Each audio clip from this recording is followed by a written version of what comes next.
Hola, pues aquí estamos otra vez.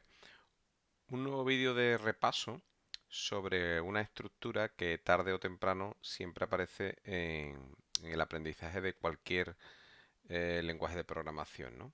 El bucle for, lo que se llaman los bucles for, están presentes en las estructuras de cualquier lenguaje de programación, ¿no? Y entonces es importante saber cuándo hay que usarlo y cómo, ¿vale? El bucle for se utiliza para recorrer elementos de un objeto que sea iterable, ¿vale? Vamos a ir recorrer todos los elementos, por ejemplo, de una lista, de una tupla, de un conjunto, de un diccionario, y en cada paso de la interacción se tiene en cuenta un objeto, se tiene en cuenta un elemento del objeto iterable, un único elemento del objeto iterable. Y con ese elemento podemos hacer una serie de operaciones. Lo que pasa es que este tipo de conceptos de utilizar el bucle for para iterar sobre elementos de listas, de tuplas o de diccionarios, incluso de strings, ¿vale? O rangos, matrices, creo que conceptualmente mm, lo vemos mejor dosificando ejemplos desde los más sencillitos, ¿vale? A cosas que sean un poquito más complicadas. Proponemos, por ejemplo, una, una lista, ¿vale? Que es un objeto iterable. Supongamos que tenemos una lista formada que la vamos a llamar números y que los elementos de esa lista números son el número 4, el 78, el 9, el 84, una lista de números, ¿vale? Está formada esta lista por cuatro números, ¿de acuerdo? Entonces, ¿cómo va a funcionar el bucle for? Pues vamos a hacer lo siguiente. La estructura for comienza como for n, va a ser una variable que introducimos aquí. Si n para n en la lista números, imprime n, print n. Vamos a ver lo que hace. Conectando a Colab. Una vez que esté conectado, se ejecutará el código.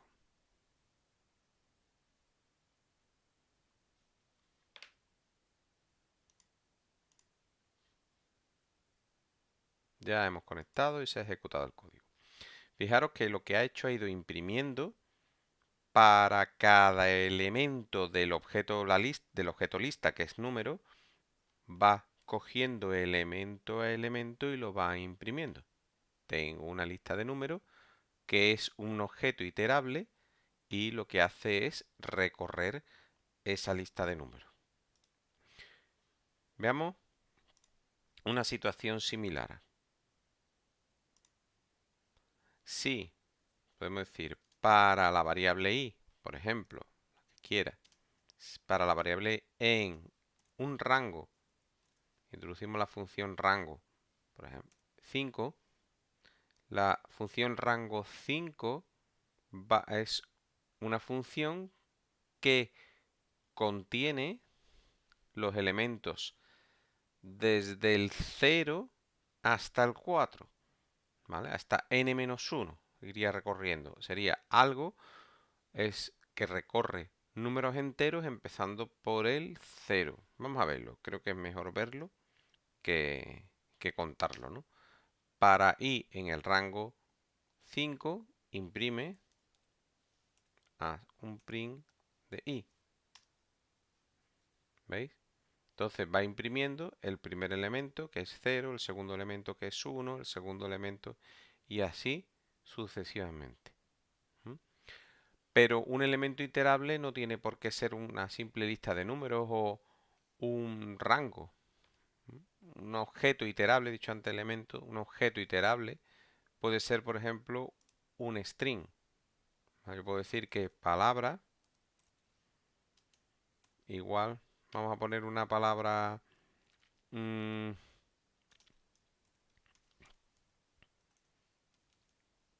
larga. Otorrinolaringólogo. Entonces, para I en la palabra, imprime I.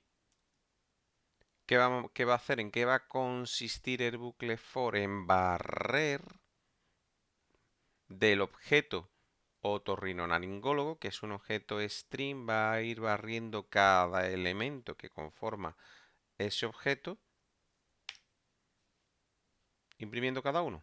Se encuentra el primero, la O, la imprime, siguiente, y así hasta que la termina, lo que sería la palabra. Si, por ejemplo, tenemos una lista, que sean, por ejemplo, los días de la semana,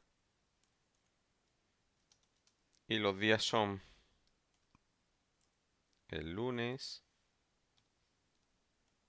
martes,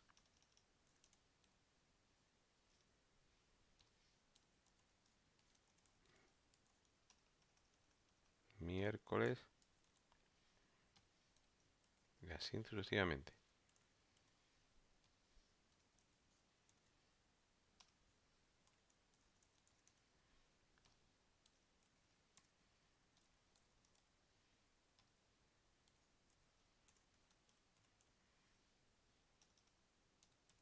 Tenemos una lista que contiene 7 elementos que son los días de la semana.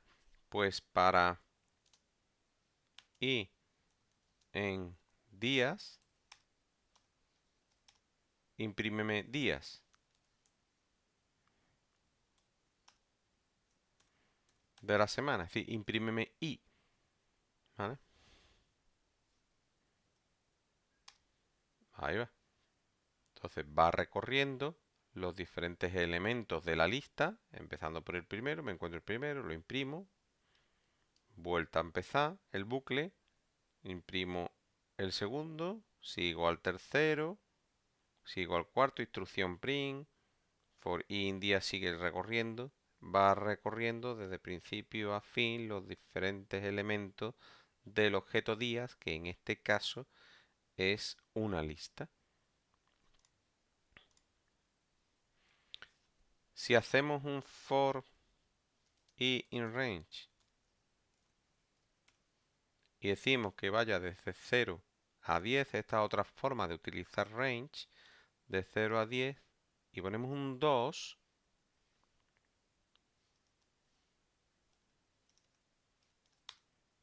y hacemos un print i, vamos a ver qué significa recorrer range, el objeto range, con el que tiene esas características. Es un objeto que empieza en 0, va desde 0 hasta 10, y ahora significa el 2. 0, 2, 4, 6, 8. O sea, el 2 lo que expresa sería el salto en el número. Empezamos en el 0, y de 2 en 2 se va recorriendo range. 0, 2, el objeto range, ¿vale? Y significa que contiene 10 elementos. El objeto range, empezando en 0, contiene 10 elementos. ¿Qué pasaría si empezara en 1? Entonces, si contiene 10 elementos y empieza en 1, va desde el 1 hasta el número 11, pero iría saltándose de 2 en 2, con lo cual estamos escribiendo del 1, ¿veis?, al 9. O vemos cómo se puede recorrer este tipo de objeto. Supongamos que ahora tenemos otro tipo de objeto, que sería un diccionario. Vamos a escribir un diccionario simple. Recordemos que los diccionarios se escriben entre llaves, donde tenemos una key y su correspondiente valor. Por ejemplo, la tecla A tiene el valor 4, la tecla E, o al número E, perdón, al carácter E le asociamos el 3, a I le asociamos el valor 1, y a O le voy a asociar el valor 0. Ese es mi diccionario. Si ahora mediante el bucle for recorro el objeto diccionario, vamos a ver qué es lo que obtenemos si hacemos lo mismo de antes. Por ejemplo, ahora para acá, en diccionario, imprímeme K.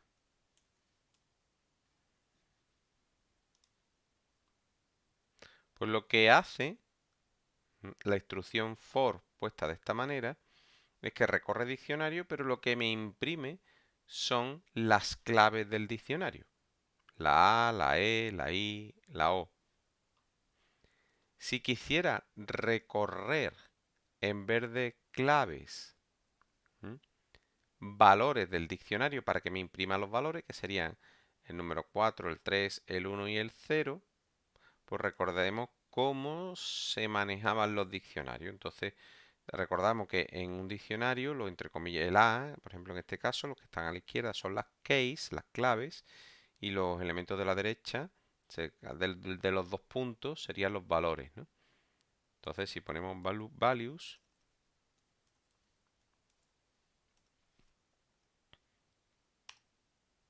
recorre el diccionario, pero en lugar de recorrer las claves, por defecto, como antes, recorre claves, keys, y si le añado el modificador value, pues recorre valores. Si quisiéramos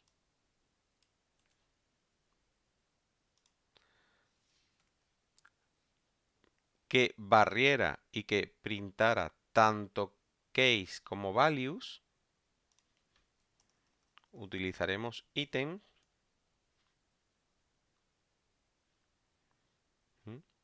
items, para barrer todos los ítems del diccionario. Con lo cual me da como salida, ¿vale?, cada clave con su valor. Las parejas de clave con su valor. ¿De acuerdo? Es decir, un poco acostumbrarnos a esa filosofía, ¿vale? De qué significa, pues, recorrer un objeto que sea iterable, por decirlo así, ¿vale? El iterador, que es for, recorre los elementos de un iterable, pero hacia adelante, ¿vale? Siempre los va recorriendo en el mismo sentido. Ahora, a ver algo interesante. Vamos a ir combinando algunas cositas que son las instrucciones de parada o de continuidad dentro de un bucle for. Vamos a suponer que tuviéramos una colección de números y que esa colección es una lista formada por el número 2, por el número 4, por el número 5, por el 7, por el 8, por el 9, por el 3, por el 4. Tiene 1, 2, 3, 4, 5, 6, 7 y 8 elementos tiene. Y ahora digo que para E en la colección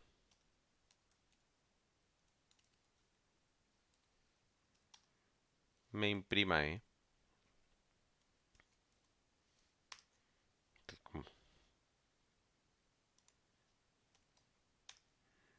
De nuevo, barre todos los elementos de la lista. Bien, vamos a hacer una cosa. Vamos a poner una instrucción condicional. Un condicional es que si cuando yo esté recorriendo la lista resulta que E es igual a exactamente el número 7, ¿vale? En ese caso, que pare, que se pare el proceso. La lista se va recorriendo desde inicio hasta fin, pero que si me encuentro el 7, se pare. Y eso lo ponemos como un break. Si encuentro el 7, me paro.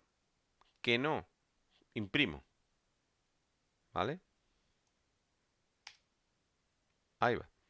Y fijaros que como el 7 está en esta posición, aquí, se ha ido recorriendo la lista, encuentro el 2, El 2 no es el 7, pues lo imprimo. El 4 no es el 7, lo imprimo. El 5 no es el 7, pues lo imprimo. Pero cuando me encuentro el 7, se para la ejecución del bucle for. Mostrando entonces la salida del código, el 2, 4 y 5. ¿Mm? Vamos a hacer otra curiosidad para irnos acostumbrando a manejar este tipo de estructuras, ¿no? De estructuras for. Y es, si aquí empezamos a usar break, vamos a documentarlo aquí.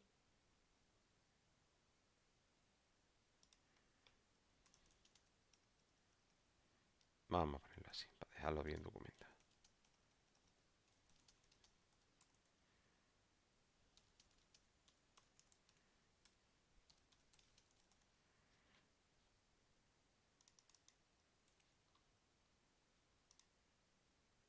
Vamos a introducir ahora otra posibilidad, y es el uso de la instrucción continue en la iteración for. Voy a copiar a esto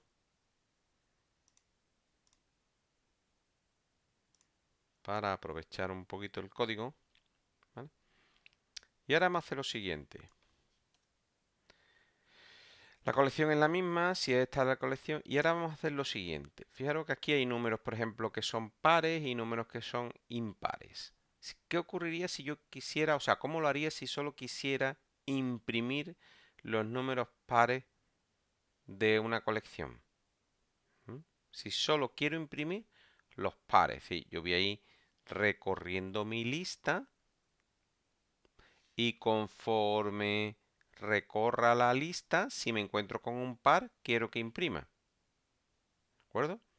Por ejemplo, me voy a encontrar con el 2. Primero, lo primero que tenemos que tener claro es que es un número par. Un número par es aquel cuya división por 2 tiene resto 0. ¿Vale? Entonces, si cuando yo haga la división por 2, el resto, yo recuerdo cómo hay una instrucción en Python para el resto, y es la instrucción de tanto por ciento, es decir, el resto de la división por 2, si es distinta de 0, si es distinta del 0, es decir, que sea un número impar, quiero que en ese caso se lo salte. ¿Y cómo no lo vamos a saltar? Con la instrucción continua. Continúa. ¿Y qué ocurrirá?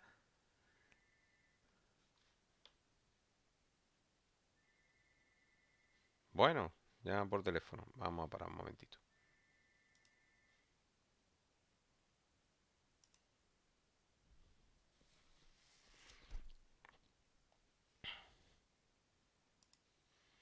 ¿Qué ocurrirá si, si resulta que cuando haga la división por 2, el resto es 0, es decir, un número par? Pues entonces lo que quiero es que me lo imprima. Y lo pongo dentro del if. Un print e. A ver cómo funciona y ahora lo volvemos a analizar.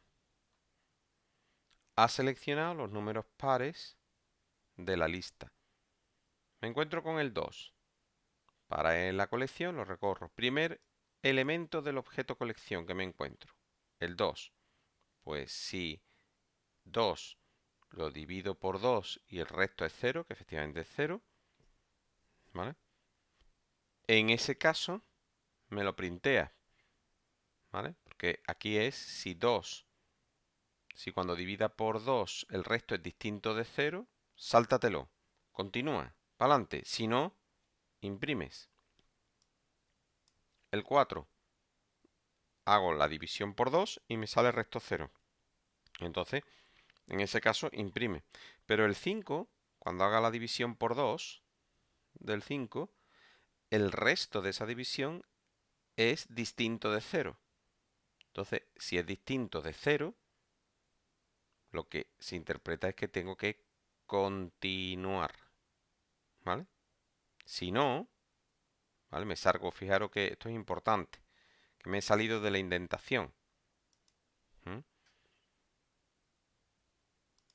lo que se ejecuta después del if es lo que está identado. Aquí el print ya no está identado, luego si queréis pues lo podéis poner más abajo, ¿m? Para diferenciar que eso, ¿vale? Está fuera del if. O sea, si se cumple, que es el caso, por ejemplo, también del 7, que cuando haga la división por 2 el resto es distinto de 0, sáltatelo.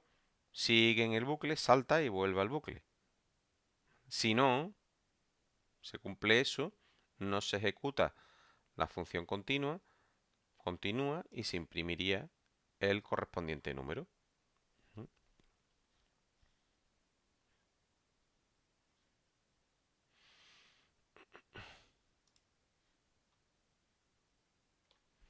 Vamos a ver otro ejemplito. Por ejemplo, vamos a ver si tengo una colección de números, ¿cómo puedo hacer una búsqueda? O, por ejemplo, simplemente saber si se encontró el número 3 dentro de la lista numérica.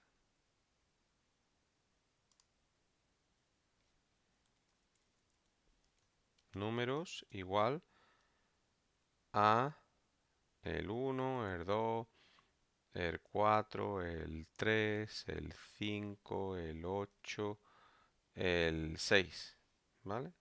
En esta lista hay como 7 números. Y ahora, para n, ¿vale? En números, voy recorriendo. Quiero que ejecutes una serie de instrucciones, de operaciones, de fórmulas, de lo que quieras. O sea, voy recorriendo la lista, me encuentro el número 1 y ese número 1 le hago algo. Vamos a ver lo que vamos a hacer. Si n, vamos a suponer que quiera buscar el número 3, es idéntico a 3, entonces para break, ¿vale? De lo contrario, quito la indentación ya, ¿vale? Me salgo de la indentación. Else, ¿vale? De lo contrario, pues escribiré print no se encuentra el número en la lista. ¿De acuerdo? Vamos a ver lo que ha hecho. Está aquí esto muy repetido. Fijaros lo que hace. Pasa y recorre la lista. Para n en número, la recorre. El primer número, vamos a ver qué le hace. Si n, que es 1, es igual a 3, que no es este caso, entonces imprime el número no se encuentra en la lista. Lo ha imprimido. Sigue el siguiente número. Se sigue ejecutando el for. Como 2 no es exactamente, no es 3, no es igual a 3, no se ejecuta el break, se ejecuta el else, sigue hacia adelante e imprime. Con el 4 ocurre lo mismo, pero cuando llega al 3, se paró. Se paró. Eso no significa que no pueda haber más 3, sino que en ese caso se para. ¿Veis? Si pongo aquí otro 3, se para. Voy recorriéndolo y se produce una parada, para que veáis cómo funciona, cómo se recorre. Ya luego uno puede ser un poco creativo y ver qué diferentes posibilidades le ofrece un bucle for. ¿De acuerdo? Pero es importante el concepto de que se van recorriendo los elementos del objeto iterable desde el inicio hasta el fin del objeto iterable. Vamos a hacer ahora un ejemplo menos conceptual. Algo que seguro que todos estamos o que hemos hecho alguna vez, que es el cálculo de un promedio. En este caso vamos a calcular el promedio de las alturas de los alumnos y alumnas de una clase, ¿no?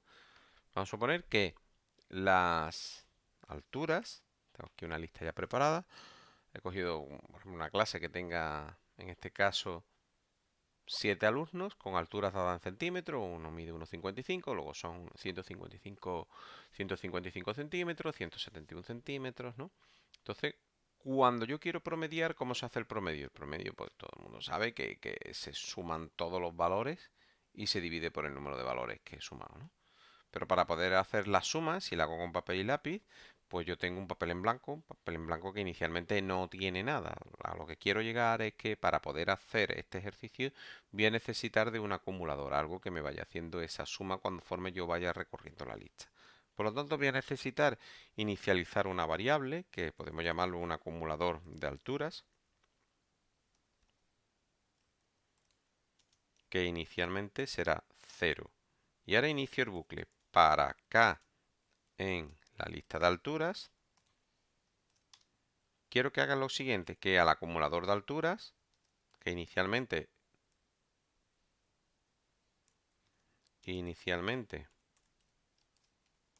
está a 0, sería este caso, pues le sume k.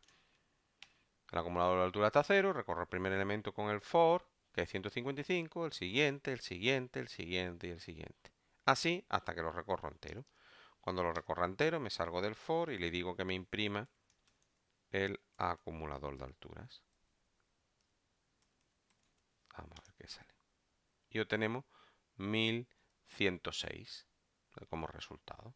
Ese no es el promedio, realmente. Ese es simplemente la acumulación de toda la suma de todas las alturas. Si quiero hacer el promedio, pues tendré que definir una variable, que será la variable promedio, que consistirá en coger toda esa suma de alturas, el acumulador de alturas, y dividirlo por el número de elementos, ¿vale? El número de elementos que tenga esa lista. Y eso lo vamos a hacer con len. Tenemos len, nos calcula el número de elementos que tiene la lista altura, lo utiliza, y ahí lo tendríamos. Y luego pues imprimimos promedio. Ahí va. Pues la altura promedio son 158 centímetros. ¿Vale? Ya luego uno lo pone bonito, hace todo estéticamente, pone los inputs, los prints, lo que quiera, ¿vale? Vamos a por otro ejemplo. En este ejemplo vamos a escribir un programa que le pida al usuario un número entero positivo y muestre por pantalla una cuenta atrás de ese número hasta 0. Uf, ¿qué es eso? Por ejemplo, que empiece en 8 y muestre por pantalla el 8, 7, 6, 5, 4, lo que sería una cuenta atrás, ¿vale? Una cuenta atrás regresiva. Bueno, pues vamos a empezar. Lo primero que tenemos que hacer es pedirle al usuario dicho número. Entonces, el número que le vamos a pedir será un input. Introduce un número entero positivo, por favor. ¿Mm? Cuidado, que lo que entra por el input sería un string. Entonces vamos a hacer un int y lo vamos a convertir en un número entero. ¿Mm? Y ahora vamos a recordar cómo iba la instrucción range. Para k en número, ¿vale? Para k en número, no, para k in range. En un rango que si pongo aquí número,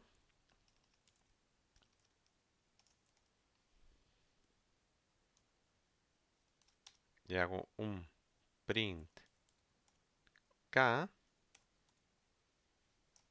vamos a ver lo que hace. Un número positivo, por ejemplo el 8, 0, 1, 2, 3, 4, 5, 6, 7 y se quedó ahí. No ha llegado al 8 porque lo que contiene, o sea, lo que sale por pantalla son 8 números, pero empezando por el 0. Pero la instrucción range es útil si le añadimos una serie de modificaciones, ¿vale? Y esas modificaciones es que vaya hacia atrás y que vaya restando. Es curioso, si hacemos esa modificación, introduce un número, por ejemplo el 9, 9, 8, 7, 6, 5, 4, 3, 2, 1, es una cuenta regresiva donde vamos restando un número. Empezamos a la inversa, ¿vale? Empezamos con el 9, vamos hacia atrás de 1 en 1, restando una unidad. Esto es muy útil, ir recordando esta serie de recursos que en un momento dado, aunque siempre podemos tirar de manual y ver, oye, ¿cómo se utiliza la función range? Que siempre que utilicemos números enteros, queremos contar hacia adelante, hacia atrás o dando saltos, ¿no? Voy de 3 en 3, de 4 en 4, ¿vale? Pues me puede ser bastante útil.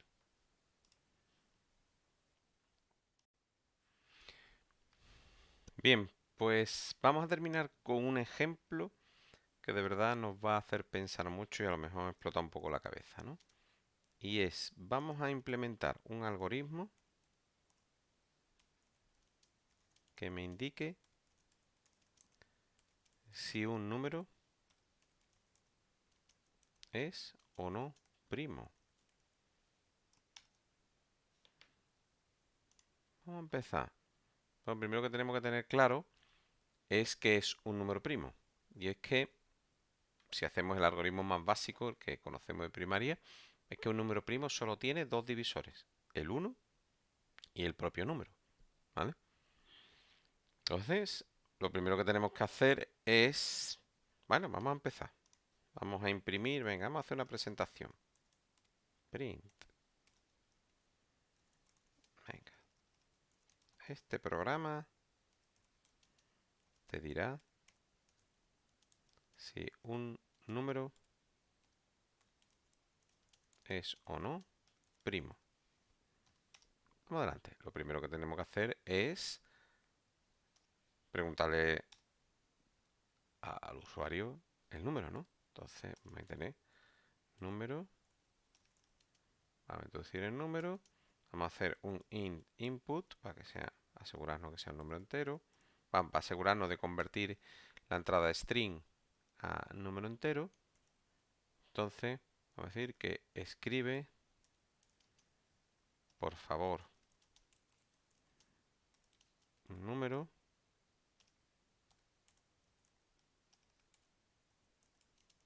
entero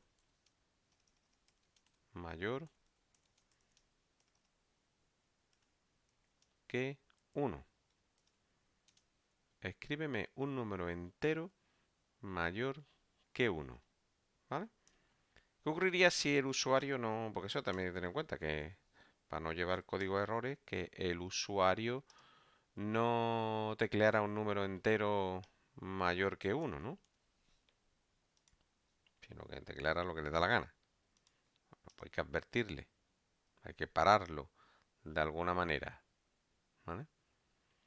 Entonces, podemos poner que si el número, por ejemplo, fuera menor o igual que 1, que ese es el problema, ¿vale?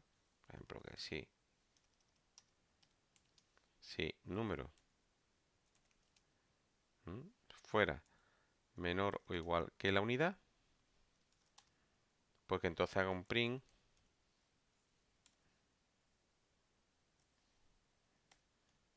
de pedido entero mayor que 1. El que pones no cumple los requisitos. ¿Ah? A ver si esto va funcionando, ¿no? Dime un número. Por ejemplo, el menos 5. Menos. Te he pedido un número mayor que 1. Este no cumple los requisitos. ¿Mm? Vamos a volverlo a ejecutar. El número 4. Bien, se ejecutó y ahí se quedó. Tenemos que seguir avanzando. ¿Vale? He escrito el número mayor que 1, se ha cumplido la condición, se ha saltado esta. Así que vamos a seguir avanzando en nuestro programa. Esa parte funciona. Lo que podríamos hacer, por ejemplo, ¿qué ocurriría si pongo 1,3? ¡Pam! Error. 1,3 no es entero. ¿Vale? Espérate. 1.3. ¡Pam! ¿Vale? Da un fallo. También podríamos incorporar que nos dijera que nos echara para atrás y no parara, ¿no?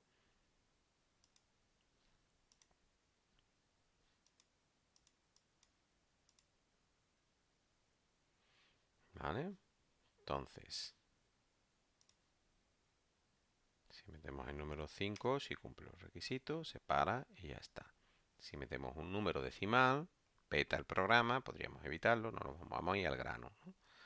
Bien, si el número es menor o igual que 1, pues te he pedido un número entero, ¿vale? Mayor que 1, el que pone no cumple los requisitos, pero vamos a suponer que sea el 5.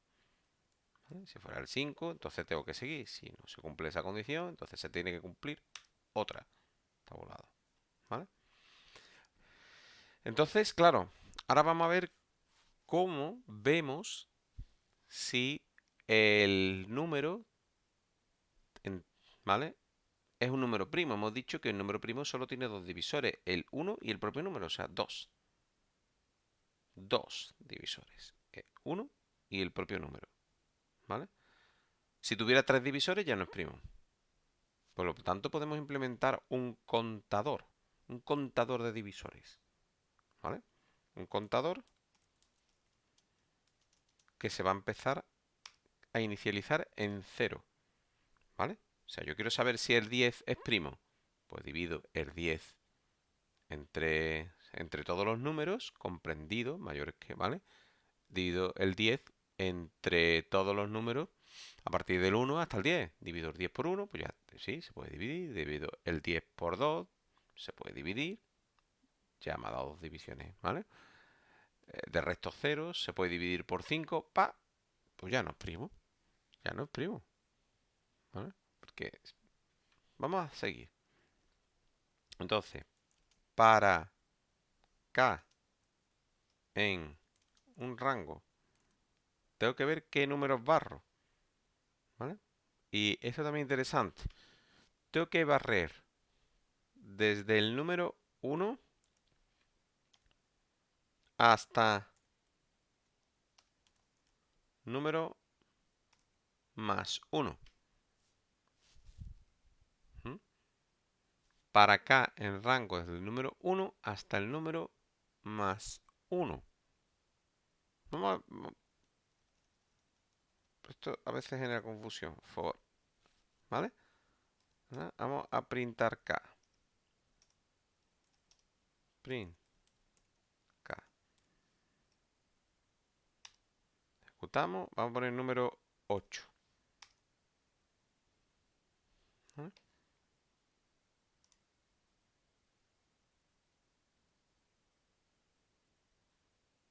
Número 8 cumple.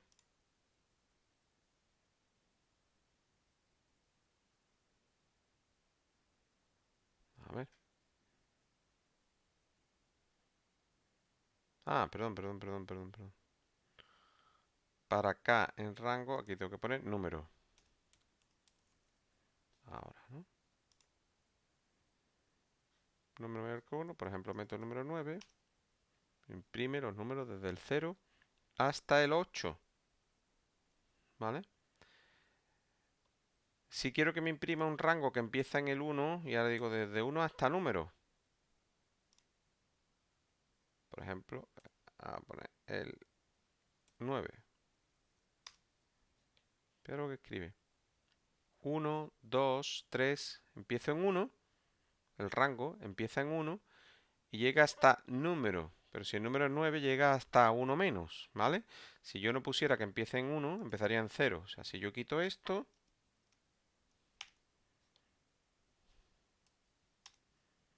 me imprime del 0 al 8 empezando. Pues no, yo quiero que el rango empiece en 1, ¿vale?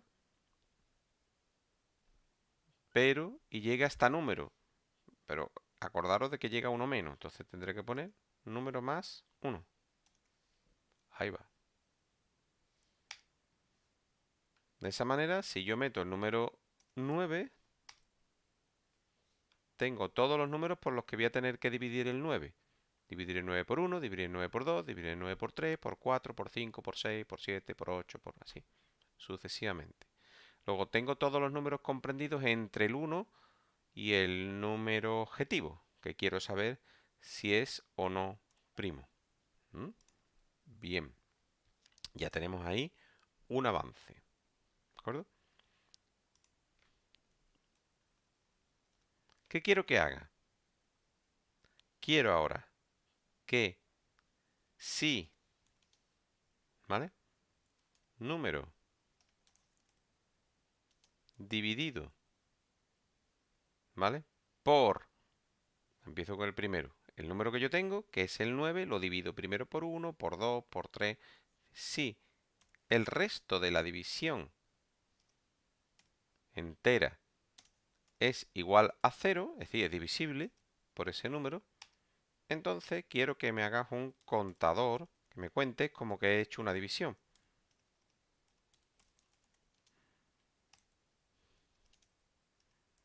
Más 1. ¿Vale? Y si, fijaros, si, ¿vale? Eso voy haciendo todas las divisiones. Eso es lo que me voy haciendo todas las divisiones. Y ahora aquí termino de hacer las divisiones. Sí. Hago una división, que resulta que el resto es 0, la cuento. Ya tengo una, sigo ejecutándolo todo. Hasta que termino todo el bucle. Si resulta que cuando termine de hacer todas las divisiones, sí, cuando termine, fijaros que ya me salió del for, si cuando termine contador, ¿vale? Es exactamente igual a 2, en ese caso imprimiré print, ¿no? Imprimiré print el número introducido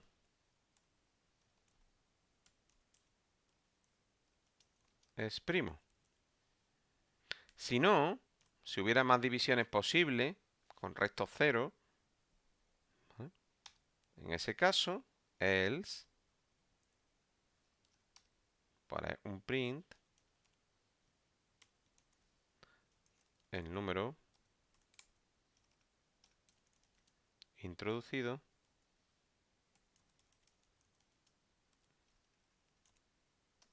no es primo. Es más, puedo poner lo siguiente. Más, no es primo, coma. He encontrado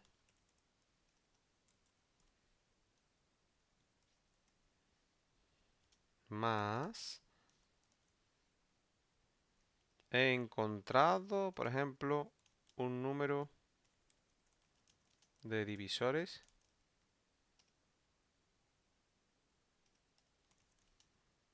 igual a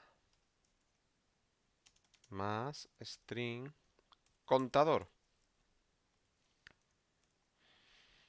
¿Vale? Vamos a ver si lo hemos hecho bien.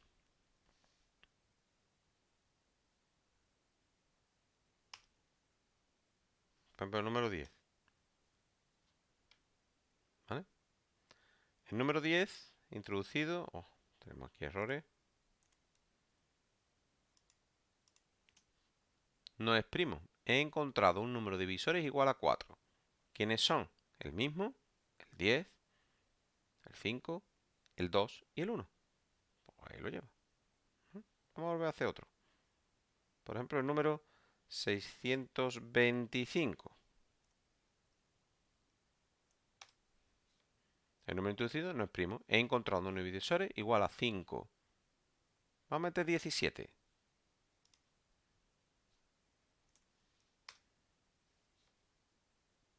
El número introducido es primo. Vamos por otro. El mi, yo qué sé, un número muy gordo. Ese. Pom, pom, pom, pom, pom, pom, pom. Uy, ¿qué está ocurriendo? Que el algoritmo es lento. Muy lento. ¿Vale?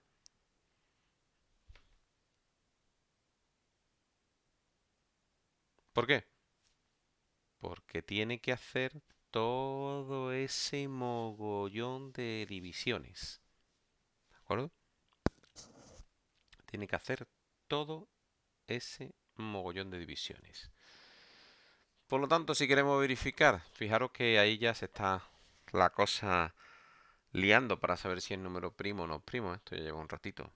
Tendremos que tener otros criterios para saber si el número es primo o no, que no sea empezar a barrer con todos los números hasta que lleguemos a él. Porque esto ya lleva un rato calculando. Por ejemplo, se podría probar únicamente la divisibilidad por número hasta la raíz cuadrada del número, porque si es divisible por algún número mayor que su raíz cuadrada, también lo será por un número menor que su raíz cuadrada. Son criterios de curioso, ¿vale? Y hay más, ¿vale? Pero insisto, si quieres que el programa vaya más rápido, prueba únicamente la divisibilidad por los números hasta la raíz cuadrada del número, con lo cual ya te has ahorrado mucho, ¿vale? Has simplificado bastante el número de pruebas que tienes que hacer, puesto que si es divisible por algún número mayor que su raíz cuadrada, también lo será por un número menor que su raíz cuadrada. Pero bueno, es un tema más matemático. Pero estamos viendo, mientras estoy hablando y sigo hablando, que el programa, ¿vale?,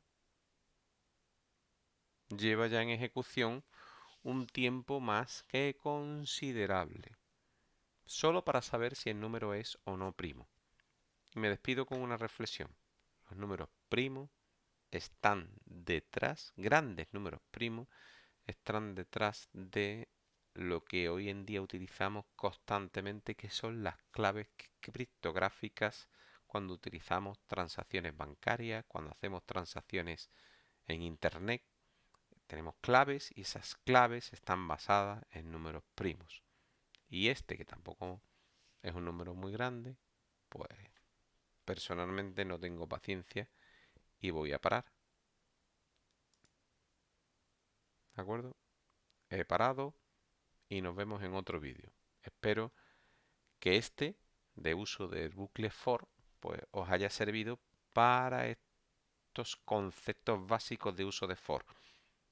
Vídeos, bibliografía en internet, hay un montón, ¿vale? Tenéis material más que suficiente para profundizar en este tópico. En curso introductorio, de momento con esto nos sobra. Nos vemos en otro.